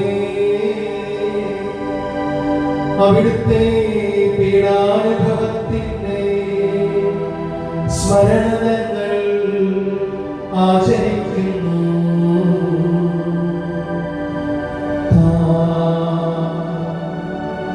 ഏൽപ്പിച്ചു കൊടുക്കപ്പെട്ട രാത്രിയിൽ ഈശോ നിർമ്മലമായ തൃക്കരങ്ങളിൽ അപ്പമെടുത്ത് സ്വർഗത്തിലേക്ക് ആരാധനായ പിതാവേ, അങ്ങയുടെ പക്കലേക്ക് കണ്ണുകൾ ഉയർത്തി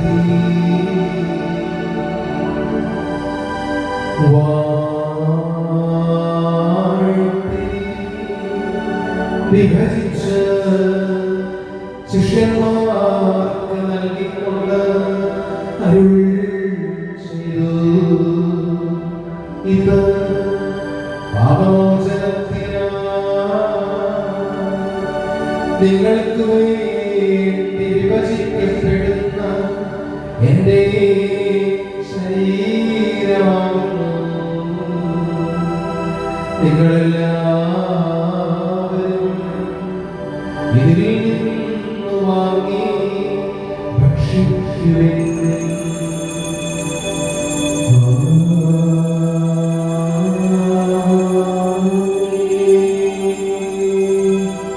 അപ്രകാരം തന്നെ കാസയെടുത്ത് കൃതജ്ഞതാസ്തോത്രം ചെയ്ത് വാഴ്ത്തി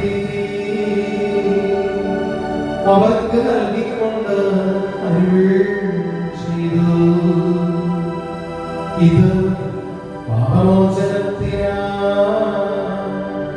അനേകർക്ക് വേണ്ടി ചിന്തപ്പെടുന്ന പുതിയ ഉടമ്പടിയുടെ എൻ്റെ രക്തമാകുന്നു. നിങ്ങളെല്ലാവരും ഇതിൽ നിന്ന് വാങ്ങി പാനം ചെയ്യുവിൻ.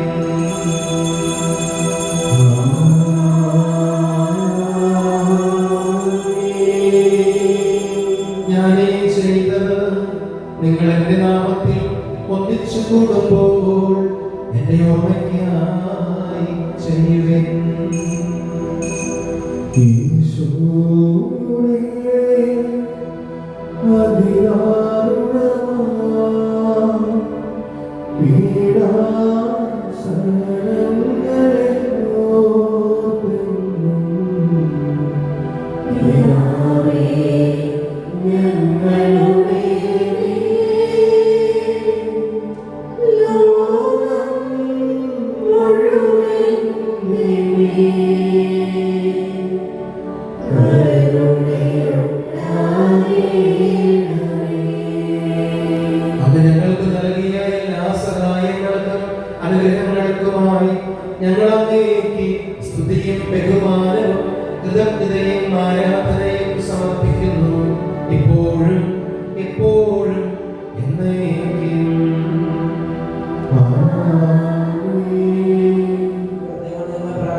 കുർബാന സ്വീകരിക്കണമേ.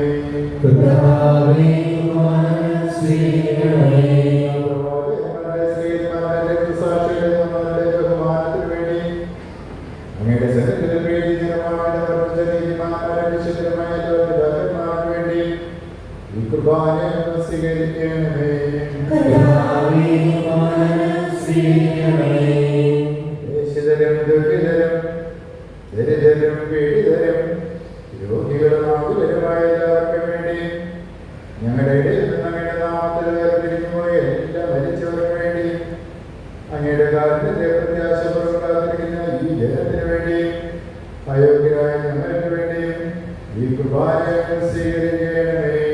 കർത്താവേ, കുർബാന സ്വീകരിക്കണമേ. കർത്താവേ, നിന്റെ പരിശുദ്ധാത്മാവ് എഴുന്നള്ളി വന്ന് നിന്റെ ദാസരുടെ ഈ കുർബാനയിൽ അവിടുന്ന് ആവസിച്ച് ഇതിനെ ആശീർവദിക്കുകയും പവിത്രീകരിക്കുകയും ചെയ്യട്ടെ. ഇത് ഞങ്ങൾക്ക് കടങ്ങളുടെ പൊറുതിക്കും പാപങ്ങളുടെ മോചനത്തിനും മനുഷ്യരുടെ ഉയർപ്പിലുള്ളവനെ പ്രത്യാശയ്ക്കും നിന്നെ പ്രീതിപ്പെടുത്തിയ എല്ലാവരോടും ഒന്നിച്ച് സ്വർഗരാജ്യത്തിൽ നവമായ ജീവിതത്തിനും കാരണമാകട്ടെ. കർത്താവായ ദൈവമേ, ഞങ്ങൾക്ക് വേണ്ടിയുള്ള അങ്ങയുടെ മഹനീയവും വിസ്മയാവഹവുമായ ഈ രക്ഷാ പദ്ധതിയെ കുറിച്ച് അങ്ങേ ഞങ്ങൾ നിരന്തരം പ്രകീർത്തിക്കുന്നു. അങ്ങയുടെ അഭിഷിക്തന്റെ അമൂല്യ രക്തത്താൽ രക്ഷിക്കപ്പെട്ട സഭയെ സന്തോഷത്തോടും പ്രത്യാശയോടും കൂടെ ഞങ്ങൾ അങ്ങേക്ക് കൃതജ്ഞത അർപ്പിക്കുകയും ചെയ്യുന്നു.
നിന്റെ തിരുനാമത്തിന് സ്തുതി. നാഥനായ നിനക്ക് ആരാധനയും എപ്പോഴും ഉണ്ടായിരിക്കട്ടെ. സജീവവും ജീവദായകവുമായ ഈ അപ്പം സ്വർഗത്തിൽ നിന്ന് ഇറങ്ങിയതും ലോകത്തിന് മുഴുവൻ ജീവൻ നൽകുന്നതുമാകുന്നു. ഇത് ഭക്ഷിക്കുന്നവർ മരിക്കുകയില്ല, പ്രത്യുത പാപമോചനവും രക്ഷയും പ്രാപിക്കുകയും നിത്യം ജീവിക്കുകയും ചെയ്യും.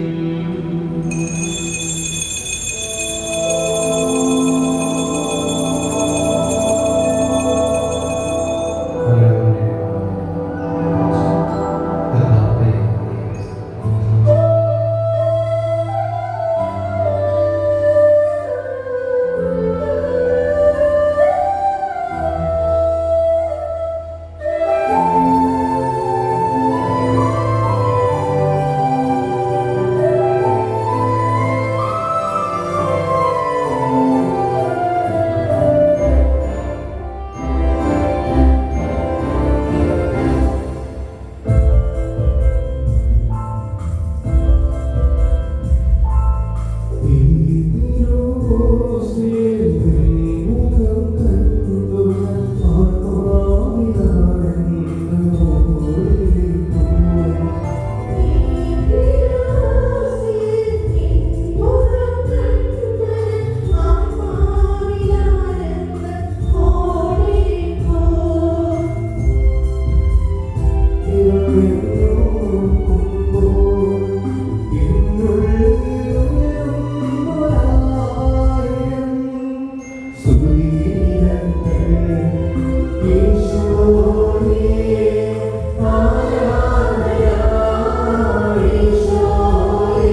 പരിശുദ്ധാത്മാവിന്റെ സഹവാസവും നാം എല്ലാവരോടും കൂടെ ഉണ്ടായിരിക്കട്ടെ, ഇപ്പോഴും എപ്പോഴും എന്നേക്കും. നമ്മുടെ രക്ഷകന്റെ അമൂല്യമായ ശരീരത്തിന്റെ രഹസ്യങ്ങളെ നമുക്കെല്ലാവർക്കും ഭക്തിയാദരവോടെ സമീപിക്കാം.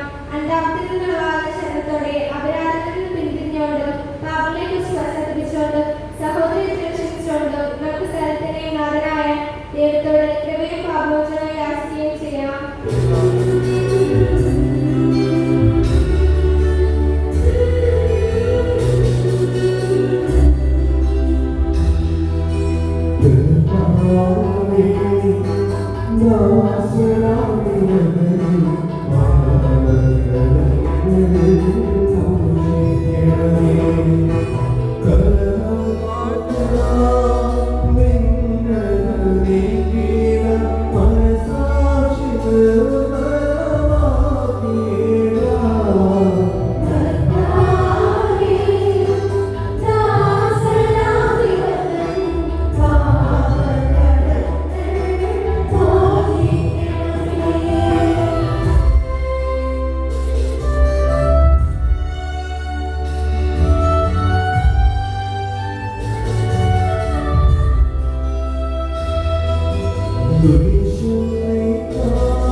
നമുക്കൊരിക്കൽ കൂടെ കരങ്ങൾ കൂപ്പാം. പ്രിയമുള്ളവരെ, കണ്ണുകളടയ്ക്കാം, ഒന്ന് മനസ്സിനെ ഏകാഗ്രമാക്കാം. വിശുദ്ധ കുർബാന സ്വീകരിക്കാൻ നമ്മൾ ഏറ്റവും അടുത്ത് ഒരുങ്ങുന്ന വിശുദ്ധമായ സുന്ദരമായ നിമിഷമാണ്. നമുക്കറിയാം, പരിശുദ്ധ അമ്മ ഈശോയെ ഹൃദയത്തിലും ഉദരത്തിലും വഹിച്ചവളാണ്. ആദ്യത്തെ ചലിക്കുന്ന സക്രാരിയാണ്. ഈശോ നമ്മുടെ അരികിലേക്ക് വരികയാണ്, എന്റെ നാവിൽ അലിഞ്ഞ് ഹൃദയത്തിൽ വസിക്കുവാനായി. ഓർക്കണം, ബോധ്യമുണ്ടാകണം, ഈ പ്രദർശനത്തിൽ പങ്കുചേരുമ്പോഴും എൻ്റെ കുടുംബത്തിലേക്ക് പോകുമ്പോഴും അമ്മയുടെ ഹൃദയത്തിൽ ഈശോ ഉണ്ടായതുപോലെ എൻ്റെ ഹൃദയത്തിലും ഈശോ ഉണ്ട്. ആഴമായ ബോധ്യം വേണം. എൻ്റെ ഹൃദയത്തിൽ ഈശോ വസിക്കുന്നുണ്ടെങ്കിൽ ആ ബോധ്യത്തോടുകൂടെ നമ്മൾ വേണം ജീവിക്കാൻ, സംസാരിക്കാൻ, മറ്റുള്ളവരുമായി പെരുമാറാൻ. ആഗ്രഹത്തോടുകൂടെ നമുക്ക് ഈശോയെ വിളിക്കാം, ഹൃദയത്തിന്റെ കവാടം തുറന്നു വയ്ക്കാം. ഈശോയെ, എൻ്റെ ഹൃദയത്തിലേക്ക് എഴുന്നള്ളി വരണമേ. അവൻ പഠിപ്പിച്ച പ്രാർത്ഥന വിശ്വാസത്തോടെ സന്തോഷത്തോടെ നമുക്കിപ്പോൾ പ്രാർത്ഥിക്കാം. സ്വർഗസ്ഥനായ ഞങ്ങളുടെ പിതാവേ, അങ്ങയുടെ നാമം പൂജിതമാകണമേ. അങ്ങയുടെ രാജ്യം വരണമേ. അങ്ങയുടെ തിരുമനസ്സ് സ്വർഗ്ഗത്തിലെ ഭൂമിയിലുമാകണമേ. ഞങ്ങൾക്ക് ആവശ്യമായ ആഹാരം ഇന്ന് ഞങ്ങൾക്ക് തരണമേ. ഞങ്ങളുടെ കടക്കാരോട് ഞങ്ങൾ ക്ഷമിച്ചതുപോലെ ഞങ്ങളുടെ കടങ്ങളും പാപങ്ങളും ഞങ്ങളോട് ക്ഷമിക്കണമേ. ഞങ്ങൾ പ്രലോഭനത്തിൽ വീഴാനിടയാകരുത്, ദുഷ്ടാരൂപിയിൽ നിന്ന് ഞങ്ങളെ രക്ഷിക്കണമേ. എന്തുകൊണ്ട് നാം രാജ്യവും ശക്തിയും മഹത്വവും എന്നേക്കും അങ്ങയുടേതാകുന്നു. ആമേൻ. സമാധാനം നിങ്ങളോടുകൂടെ. അങ്ങയുടെ ആത്മാവോടും കൂടെ. വിശുദ്ധ കുർബാന വിശുദ്ധ ജനത്തിനുള്ളതാകുന്നു.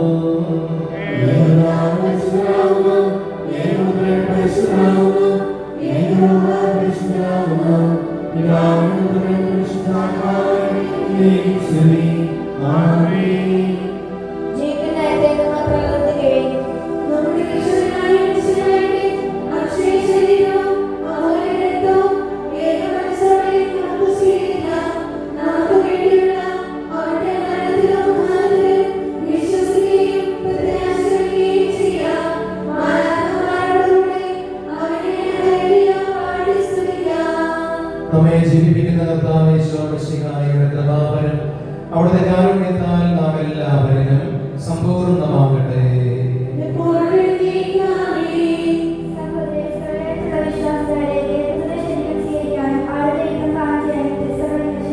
മിശിഹായുടെ ശരീരവും രക്തവും നിത്യജീവൻ വളരട്ടെ.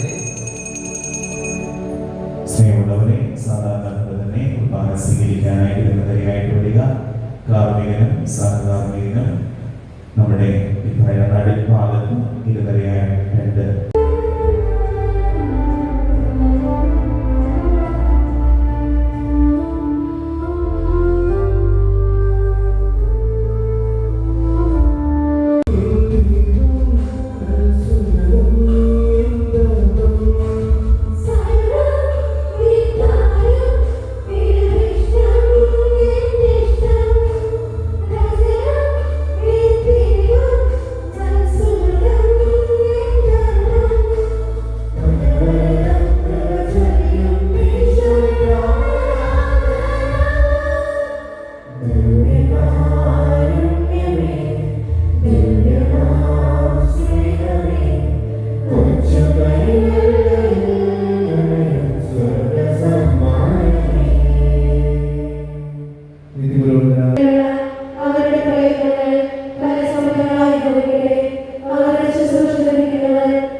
സമയം ശാന്തമായിട്ടിരിക്കാം. കഴിഞ്ഞ സ്തോത്രത്തിരിവ് 6480 രൂപ, കാഴ്ചയുടെ വരവ് 3370 രൂപ.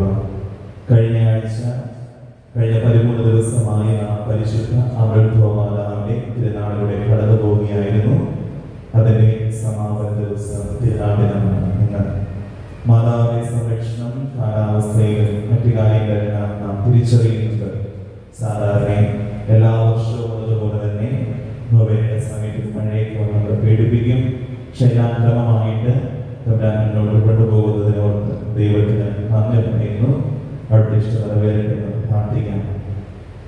അതോടൊപ്പം തന്നെ പ്രസിദ്ധിമാരും മറ്റും ആദ്യത്തെ 9 ദിവസം നോമ്പ് നോറ്റും മറ്റു കാര്യങ്ങളെല്ലാം ചെയ്തുമാണ് അതിനു വേണ്ടി ഒരുങ്ങിയത്. അവരോട് പറഞ്ഞത് അവരുടെ ആരോഗ്യമനുസരിച്ച് മാത്രം ചെയ്യുക എന്നാണ്. ഭംഗിയായിട്ട് അവരെല്ലാം എല്ലാ കാര്യങ്ങളും എല്ലാ ദിവസവും ചെയ്യാറുണ്ടായിരുന്നു. എല്ലാത്തിനും സ്നേഹത്തോടുകൂടെ എല്ലാവർക്കും നന്ദി പറയുകയാണ്. പ്രത്യേകമായിട്ട് ലിറ്റർജിയുടെ ഒരുക്കങ്ങൾ, അതോടൊപ്പം തന്നെ ഡെക്കറേഷൻസ് എല്ലാം നടത്തിയത് മദർ മുനിയമ്മയ്ക്കല്, നമ്മുടെ സിസ്റ്റേഴ്സ് റോസമ്മ മണ്ണപ്പുറത്ത്, സൂസമ്മ വലിയ വീട്ടില് എന്നിവരായിരുന്നു. പന്തലായ ഡെക്കറേഷന് വേണ്ടി നേതൃത്വം കൊടുത്തത് ആർമിൻ തോട്ടുപുറം, ജസ്റ്റിൻ വലിയ വീട്ടിൽ. മറ്റു കാര്യങ്ങൾക്കും വളരെ സഹായമായിരുന്നു. പ്രത്യേകം ഓർക്കുകയാണ്. കുട്ടൻസാണ് പന്തല് നമുക്ക് വേണ്ടി ഒരുക്കുക. ലൈറ്റ് ആൻഡ് സൗണ്ടിന്റെ കാര്യങ്ങൾ അറിയിച്ചത് ബേബി വലിയ വീട്ടിൽ, സേവ്യർ കോപ്പള്ളി എന്നിവരാണ്. എപ്പോഴും അവരെല്ലാ കാര്യങ്ങളും ഉണ്ടായിരുന്നു. പ്രത്യേകമായിട്ട് സൗണ്ട് നമുക്ക് നൽകിയ സാമ്യ സൗണ്ടിന് നന്ദി അറിയിക്കുകയാണ്. വാദ്യമേളം ബിനോയ് കിഴക്കേ പറമ്പിൽ, മാത്തുക്കുട്ടിത്തിൽ, അലക്സ് കിഴക്കേ തിന്നാശ്ശേരി എന്നീ കമ്മിറ്റി അംഗങ്ങളും നടത്തിയത് no flex band Elanji, MG Satheesan ചെണ്ടമേളം എന്നിവരാണ് അതിനെല്ലാം നേതൃത്വം കൊടുത്തത്. പ്രദക്ഷിണത്തിന് രൂപങ്ങളെടുക്കുകയും എല്ലാ കാര്യങ്ങൾക്കും പലപ്പോഴും ഓടി വന്ന് സഹായ നടത്തിയ എല്ലാ യുവജനങ്ങൾക്കും ചേട്ടന്മാർക്കും എല്ലാം സ്നേഹത്തോടെ നന്ദി പറയുകയാണ്. പ്രദക്ഷിണത്തിന്റെ കമ്മിറ്റിയിൽ ഉണ്ടായിരുന്ന സെലിപ്പോൾ, വീണാസന്നി, ബേബി വലിയ വീട്ടിൽ, സേവൻ കോപ്പണി കൂടാതെ സഹകരിച്ച എല്ലാവർക്കും കണ്ടറിഞ്ഞ് അതിന് മുന്നിലും പിന്നിലുമായി എല്ലാം നിന്ന് എല്ലാ കാര്യങ്ങളും നിയന്ത്രിച്ച സഹോദരങ്ങൾക്കെല്ലാം നന്ദി അറിയിക്കുന്നു. KCUമാണ് ഈ വർഗീസിന്റെ സഹതായിനെയും മറ്റ് തിരുനാളുകളെല്ലാം ഈ ദിവസങ്ങളെല്ലാം പാർട്ടിയെ സഹായിച്ചത്. സ്നേഹത്തോടെ നന്ദി അറിയിക്കുന്നു. Food committee കൺവീനർമാരായിട്ട് George Vazhaparambil, Jason പഠിച്ചിടക്കുന്നവരാണ് ഉണ്ടായിരുന്നത്. അവർ ഭംഗിയായിട്ട് അവരുടെ കാര്യങ്ങൾ ചെയ്യുന്നുണ്ട്. ഇന്ന് ഈ കുർബാനയ്ക്ക് ശേഷം നമ്മൾ അവര് വഴിയായിട്ട് മരിയ കാറ്ററിംഗ് അറേഞ്ച് ചെയ്തിരിക്കുന്ന ഫുഡ് നമ്മൾ കഴിക്കുന്നതാണ്. പ്രസിദ്ധന്മാരാണ് അതിനുവേണ്ടി റെസ്പോൺസിബിലിറ്റി. പ്രത്യേകമായിട്ട് ആ സ്നേഹവിരുന്നെല്ലാം ഒരുക്കുന്നത് പ്രസിദ്ധന്മാർക്കും കമ്മിറ്റി അംഗങ്ങൾക്കും നന്ദി അറിയിക്കുന്നു. തിരുനാൾ പ്രസിദ്ധന്മാര് 154 പേര് തങ്ങളുടെ പ്രാർത്ഥനയും ഒരുക്കങ്ങളുമെല്ലാമായി കഴിഞ്ഞ ദിവസങ്ങളെല്ലാം നമ്മോടൊപ്പം ഉണ്ടായിരുന്നു. എല്ലാ കാര്യങ്ങൾക്കും അവർ സജീവമായിട്ട് പ്രവർത്തിച്ചു. ചിലർക്ക് ആരോഗ്യത്തിൻ്റെതായ പ്രശ്നങ്ങളുണ്ട്, ചിലർക്ക് യുദ്ധങ്ങൾക്ക് കാരണം എത്താനായിട്ട് സാധിക്കാതെ പോയിട്ടുണ്ട്. അവരെല്ലാം നമുക്ക് പ്രാർത്ഥിക്കുന്നു. അതോടൊപ്പം തന്നെ എല്ലാവർക്കും എല്ലാ കാര്യം നന്ദി അറിയിക്കുകയും ചെയ്യണം. പാരിഷ് കൗൺസിൽ അംഗങ്ങൾ, സെൻട്രൽ കമ്മിറ്റി അംഗങ്ങൾ കഴിഞ്ഞ ദിവസങ്ങളെല്ലാം പള്ളിയും ഹാളും പരിസരവും എല്ലാ ദിവസവും എന്നും വന്ന് അതെല്ലാം വൃത്തിയായി സൂക്ഷിക്കാൻ കഷ്ടപ്പെട്ടവരുണ്ട്. അവരെല്ലാവർക്കും നന്ദി പറയുകയാണ്. വൈസ് ചെയർമാൻ കൊട്ടാരം ജെയിംസ് ചേട്ടൻ, തേക്കാരന്മാർ കുര്യാക്കോസ് താഴെക്കുഴ ചേട്ടൻ, സാബു തോട്ടത്തിൽ ചേട്ടൻ എന്നിവർക്ക് നന്ദി പറയുന്നു. രാവും പകലും പള്ളിയിൽ എല്ലാം മനോഹരമാക്കാനായിട്ട് കൂടി നടന്ന കപ്പേരേട്ടൻ, കൂടെ ഓൾട്ടർ ബോയ്സ്, ഗായക സംഘം, ഓൾട്ടർ ഗേൾസ് എല്ലാവർക്കും സ്നേഹത്തിൽ നന്ദി അറിയിക്കുന്നു. പള്ളിമേട എപ്പോഴും വൃത്തിയായി സൂക്ഷിച്ച ജോയി ചേട്ടൻ, അതോടൊപ്പം തന്നെ പള്ളിയിൽ പരിസ്ഥിതികളും സെക്രട്ടറിയുമെല്ലാം ഭംഗിയായി സൂക്ഷിക്കുന്ന മീഡിയം ചേച്ചി എല്ലാവർക്കും സ്നേഹത്തോടെ നന്ദി അറിയിക്കുകയാണ്. അതോടൊപ്പം തന്നെ നമുക്ക് ലൈവ് കാര്യങ്ങളെല്ലാം പുറത്തോട്ട് വിട്ടത് ജോൺസൺ വർക്കി സഹോദരനാണ്. അതോടൊപ്പം തന്നെ നമ്മുടെ പള്ളിയുടെ ഒരു യൂട്യൂബ് ചാനൽ തുടങ്ങി. ഞാൻ പലപ്പോഴും പ്രോത്സാഹിപ്പിക്കാറില്ല, എന്നാലും ഇവയിൽ തന്നെ സ്വന്തം അനുസരിച്ച് സ്ട്രെയിൻ ചെയ്തത് തുടങ്ങി. കഴിഞ്ഞ ഒരു മാസമായിട്ട് അത് പ്രവർത്തിക്കുന്നുണ്ട്. അതെല്ലാം ഒരു പറക്കൂട്ടിലാണ് നേതൃത്വം കൊടുത്തത്. കൂടാതെ എലിസബത്ത് കുടുംബത്തിലും ഈ ദിവസങ്ങളിൽ സഹായിക്കാനുണ്ടായിരുന്നു. പ്രത്യേകമായിട്ട് നന്ദി അറിയിക്കുന്നു. ആരെങ്കിലും വിട്ടുപോയിട്ടുണ്ടെങ്കിൽ നിങ്ങൾ ക്ഷമിക്കണം.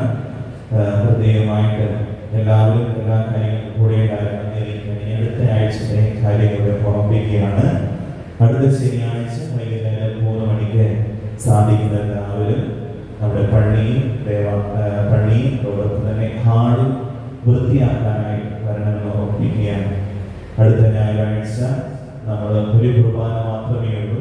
9:30 കുർബാനയാണ്. നമ്മുടെ ഇടവകയിലെ വൈദികരാണ് അത് സമർപ്പിച്ചു പ്രാർത്ഥിക്കുക. അവര് കുർബാനയ്ക്ക് ശേഷം നമ്മൾ പ്രദക്ഷിണമായിട്ട് സക്രാരി മാറ്റി നമ്മുടെ ഹാളിൽ സ്ഥാപിക്കുന്നതാണ്. അതിനുള്ള ഒരുക്കങ്ങളെല്ലാം അടുത്ത ആഴ്ച ചെയ്യേണ്ടതുണ്ട്. അതിനാലാണ് വൈകുന്നേരം 3 മണിക്ക് എല്ലാവരും ശനിയാഴ്ച വന്ന് ഒരുങ്ങുക. ഞായറാഴ്ച രാവിലെയാണ് 9:00 കുർബാനയ്ക്ക് ശേഷമാണ് മാറ്റുക. അതോടൊപ്പം തന്നെ നമ്മൾ സാന്തി കുർബാനയും നമ്മുടെ ദേവാലയ നവീകരണവുമായി ബന്ധപ്പെട്ട നമ്മുടെ എല്ലാ പ്രവർത്തനങ്ങളും നമ്മൾ കമ്മിറ്റിയുടെ ചർച്ച വഴിയായി പൊതുയോഗത്തിനെല്ലാം ചർച്ച ചെയ്ത് നമ്മൾ മുന്നോട്ട് കൊണ്ടുപോയിക്കൊണ്ടിരിക്കുകയാണ്.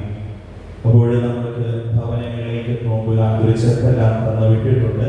അതിനകത്ത് നിങ്ങളുടെ ആത്മാർത്ഥമായിട്ടുള്ള സഹകരണത്തിലൂടെ ഒരു തുക നിക്ഷേപിക്കുന്ന സ്നേഹത്തോടെ ഓർമ്മിപ്പിക്കുകയാണ്. നിങ്ങളുടെ അഭിമാനത്തിന്റെ ഫലം തമ്പുരാന്റെ സന്നിധിയിലേക്ക് നൽകുക. ദശാംശമായും മറ്റും എന്തായാലും നിങ്ങൾക്ക് സാധിക്കുന്നത്ര നൽകണമെന്ന് ഓർമ്മിപ്പിക്കുകയാണ്. കാരണം ഇങ്ങനെയുള്ള ചെറിയ ചെറിയ കാര്യങ്ങൾ ചെയ്താണ് നമുക്ക് ബാധ്യതയില്ലാതെ നമ്മുടെ ദേവാലയത്തിന്റെ പണികളെല്ലാം പൂർത്തിയാക്കാനായിട്ട് സാധിക്കും. അതിനുള്ള ഏറ്റവും നല്ലൊരു ദിവസമായിട്ട് അടുത്ത ആഴ്ച കാണുകയും എല്ലാ കുടുംബത്തിൽ നിന്നും കാഴ്ചവെപ്പ് കുർബാനയുടെ സമയത്ത് നടത്തണമെന്ന് ഓർമ്മിപ്പിക്കുകയും ചെയ്യുകയാണ്. എല്ലാവരും അതിൽ സഹകരിക്കുന്നതിനറിയാം. നമ്മുടെ ഓരോ പ്രവർത്തനങ്ങളിലും നിങ്ങളെല്ലാം വളരെ ഭംഗിയായിട്ട് പ്രദർശനത്തിന് മറ്റും നമ്മൾ പ്രത്യേകം പറയേണ്ടതില്ല. എല്ലാ കാര്യങ്ങളും കണ്ടറിഞ്ഞ് എല്ലാവരും ചെയ്യുന്നുണ്ട്. ചിലപ്പോൾ ചെറിയൊരു പുഷൊക്കെ വേണ്ടി വരും. അതെല്ലാം പരസ്പരം നിങ്ങൾ ചില ഭംഗിയായിട്ട് അറിയുകയും ചെയ്യുന്നുണ്ട്. എല്ലാത്തിനും സ്നേഹത്തിലൂടെ നന്ദി അറിയിക്കുകയാണ്.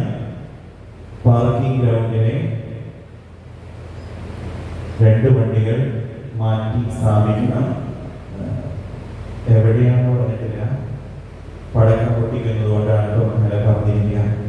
ഇനി അടുത്ത കാര്യം എന്ന് പറയുക, പ്രത്യേകമായിട്ട് ജോഷിയച്ചന് നന്ദി പറയുകയാണ്. ജോഷിയച്ചൻ 2 വർഷം മുമ്പ് ഏകദേശം 4-5 വർഷം എൻ്റെ ഇടവകയിലെ വികാരിയായിരുന്നു. അച്ഛൻ എപ്പോഴെങ്കിലും പുഞ്ചിരിച്ച് നിൽക്കുന്ന മുഖവുമായിട്ട് ഞങ്ങളുടെ ഇടവകയിലെ മനമെല്ലാം കവർന്ന് അതിനുശേഷം ഒരു പ്രശ്നബാധിതമായ ഇടവകയിലേക്ക് പേര് പറയുന്നില്ല, അവിടെ ചെന്ന് അവർ പ്രതീക്ഷിക്കുന്നതിലും മനോഹരമായിട്ടായ ഇടവകയെ നയിച്ച് അതിനുശേഷം ഇപ്പോൾ നമ്മുടെ പുറകിലെ വെച്ചൂർ പള്ളിയിലേക്ക് വന്നിരിക്കുകയാണ്. അച്ഛൻ്റെ എല്ലാ പ്രവർത്തനങ്ങളിലും സ്നേഹത്തോടുകൂടെ അച്ഛന് എല്ലാ ആശംസകളും നേരുകയാണ്. വന്നിട്ട് ഏകദേശം 2 മാസം ആകുന്നേ ഉള്ളൂ. അച്ഛന് എല്ലാവരുടെ ആശംസകളും സ്നേഹത്തോടെ നേരുന്നു. അച്ഛൻ്റെ ഇപ്പോൾ കുറേ കാര്യങ്ങൾ ചെയ്യാനായിട്ട് അവർക്ക് സാധിക്കും. വെച്ചൂർ പള്ളിയിലെ തിരുനാളിന് ഭയങ്കര ആഘോഷമായിട്ട് മാറുമെന്ന് എനിക്ക് 100% ഉറപ്പുണ്ട്. അപ്പോൾ അച്ഛൻ ഞായറാഴ്ചയാണ്, കുറേ കുർബാനയുണ്ട്, ഞായറാഴ്ചയാണ്, കുടുംബ യൂണിറ്റുകൾ 3-4 ഉണ്ട്. അതെല്ലാം മാറ്റിവെച്ച് അച്ഛൻ ഇന്നേ ദിവസം ഇവിടെ വന്നിട്ടുണ്ട്. അച്ഛൻ നന്ദി പറയുകയാണ്. ഇന്ന് പ്രസംഗിച്ചതും അതോടൊപ്പം തന്നെ ഇന്ന് കുർബാന ചെയ്തതും ഒരേ ഇടവകക്കാരാണ്, കരുമാലൂർ ഇടവകക്കാര് പറവൂർ ഭവനയിലെ. കൂടാതെ കഴിഞ്ഞ ദിവസം നമ്മളെ സഹായിക്കാനായിട്ടുള്ള ബ്രദർ ക്ഷണിച്ച് ഇതേ ഇടവകക്കാരനാണ്. അദ്ദേഹം അന്ന് വന്നപ്പോൾ കാർവേർ ഘട്ടമായിരുന്നു, ഇപ്പോൾ സബ് ഡീക്കൻ ഘട്ടമായിട്ട് അദ്ദേഹം കുറച്ചുകൂടി ഉയർത്തപ്പെട്ടിട്ടുണ്ട്. ഏകദേശം 1.5 വർഷം കഴിയുമ്പോഴേക്കും കുഞ്ഞുമക്കളെ എല്ലാം ക്യാമ്പിലെല്ലാം ഏൽപ്പിച്ചപ്പോഴാണ്.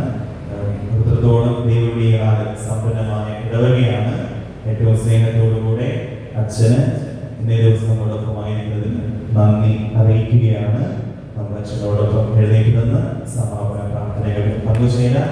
അതിനുശേഷം ഉടനെ തന്നെ നമ്മൾ പ്രദർശനത്തിനായിട്ട് ഒരുക്കുകയും ചെയ്യുന്നു.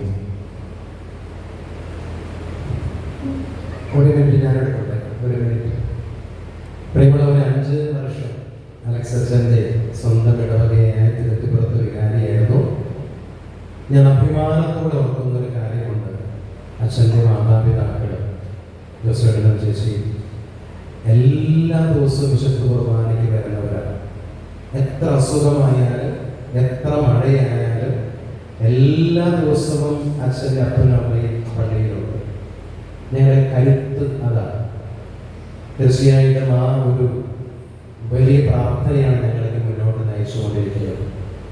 നിങ്ങളുടെ അച്ഛൻ വിടുകയാണല്ലേ, ആൾക്കാരൊക്കെ അല്ലേ നന്നായിട്ട് ചെയ്യാൻ പോവുകയാണ്. അച്ഛൻ എല്ലാവർക്കും നന്ദി പറഞ്ഞു, എല്ലാവരും പേരെടുത്തിട്ട് നന്ദി പറഞ്ഞു. പക്ഷെ അച്ഛനാര് നന്ദി പറയുന്നുള്ളൊരു ചോദ്യമാണ്. പലപ്പോഴും നിങ്ങൾ ശ്രദ്ധിച്ചിട്ടുണ്ടായി, വികാരിച്ചന്മാര് എല്ലാവർക്കും നന്ദി പറഞ്ഞു പോകും. എല്ലാ നേതൃത്വം കൊടുക്കുന്ന വികാരിച്ച് നമ്മൾ മറന്നു പോകും. അപ്പൊ നിങ്ങൾ അങ്ങനെയാകരുത്. നാളെ അല്ലെങ്കിൽ ഇന്ന് നിങ്ങളുടെ വികാരിയച്ഛനെ അലക്സ് അച്ഛനെ നിങ്ങൾ സ്നേഹത്തോട് നന്ദി പറയണം. അത് നിങ്ങളുടെ കടമയാണ്. കാരണം ഞങ്ങൾ മാതാപിതാക്കളെയും എല്ലാവരെയും വിട്ട് ഇവിടെ വന്നിട്ടുണ്ടെങ്കിൽ നിങ്ങൾക്ക് വേണ്ടിയിട്ടാണ്, നിങ്ങൾക്ക് വേണ്ടിയാണ് ജീവിക്കുന്നത്. അതുകൊണ്ട് ഈ നന്ദി എന്ന് പറയുന്നത് അച്ഛന് കൊടുക്കണം. അപ്പോൾ ഇപ്പോൾ കൊടുക്കാൻ പറ്റുന്നത് എന്താണ്? നല്ലൊരു ക്ലാപ്പാണ് അല്ലേ? നല്ലൊരു കൈ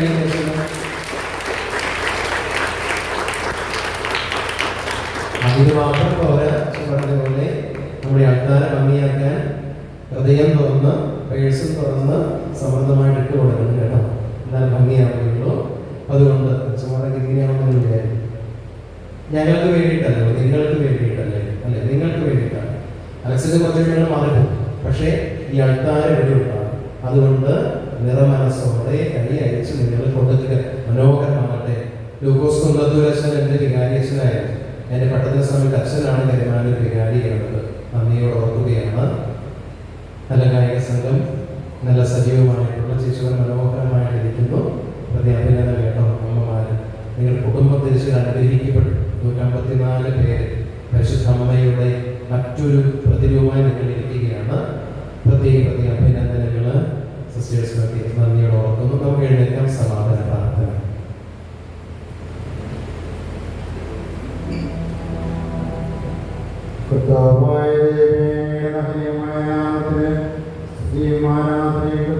സമർപ്പിക്കുക.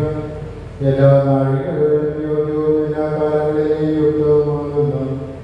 അങ്ങയുടെ ജീവനായ ദൈവികമായ വചനങ്ങളുടെ മാതിരി ആസ്വദിക്കുവാനും മാലാഖമാരോടുകൂടെ തിരുനാമത്തെ സ്തുതിക്കുവാനും അങ്ങയുടെ ദാനമായ ദിവ്യരസങ്ങളിൽ പങ്കുകൊള്ളുവാനും മഹോന്നതനായ ദൈവമേ അങ്ങയുടെ സ്തുതിയുടെയും കൃതജ്ഞതയുടെയും കീർത്തനങ്ങളിൽ ഇടപെടാതെ ആലപിക്കുവാനും എന്റെ കീഴിലായി ഞങ്ങളെ കാരണത്തോളം യോഗ്യരാക്കി.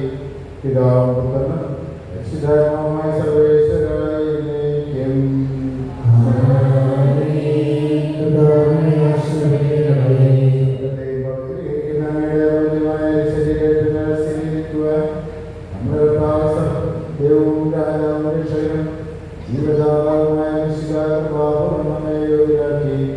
വിചാരങ്ങളും വചനങ്ങളും പ്രവൃത്തികളും വഴി തന്നെ പ്രസാദിപ്പിക്കുവാൻ അവിടുന്ന് നമ്മെ അനുഗ്രഹിക്കട്ടെ.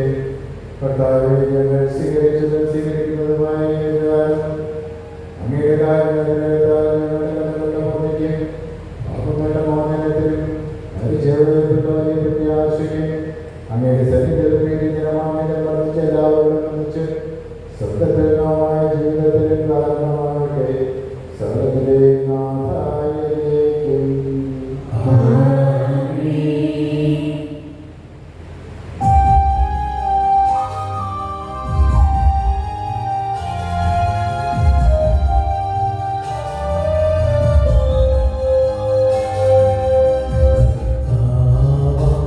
വിശിഖ